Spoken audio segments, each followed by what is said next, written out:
রমজানে নিত্য প্রয়োজনীয় পণ্যের দর সহনীয় রাখার লক্ষ্যে বাজার তদারকি কার্যক্রম শুরু করেছে জাতীয় ভোক্তা অধিকার সংরক্ষণ অধিদপ্তর। তবে এখনও রাজধানীর বাজারে চড়া বেগুন, কাঁচামরিচ আর শসার দাম।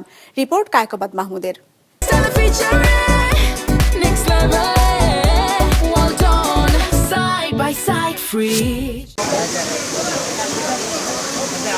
লেবু, শসা কিংবা বেগুন, রমজান এলেই চাহিদা বাড়ে এসব পণ্যের, ফলে বাড়ে দাম।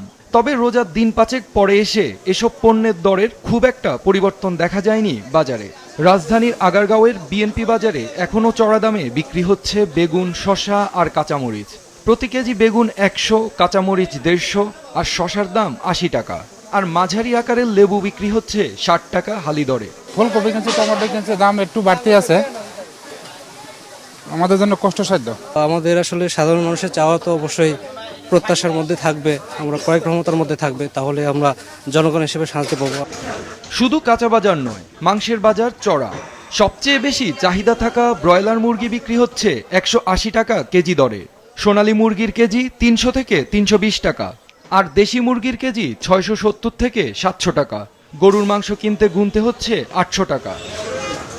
মাছের বাজারেও নেই স্বস্তি, কেননা 1 কেজি ওজনের রুই মাছ বিক্রি হচ্ছে 320 টাকায়। তেলাপিয়া আর পাঙ্গাসের কেজি 180 ও 200 টাকা।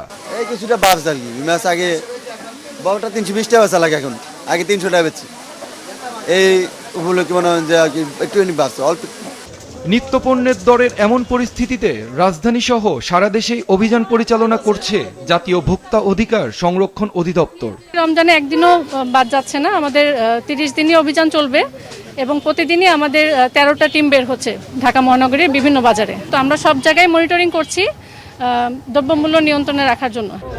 এদিকে মাগুরায় অভিযানে 5টি প্রতিষ্ঠানকে 28,000 টাকা জরিমানা করেছে ভোক্তা অধিকার সংরক্ষণ অধিদপ্তর।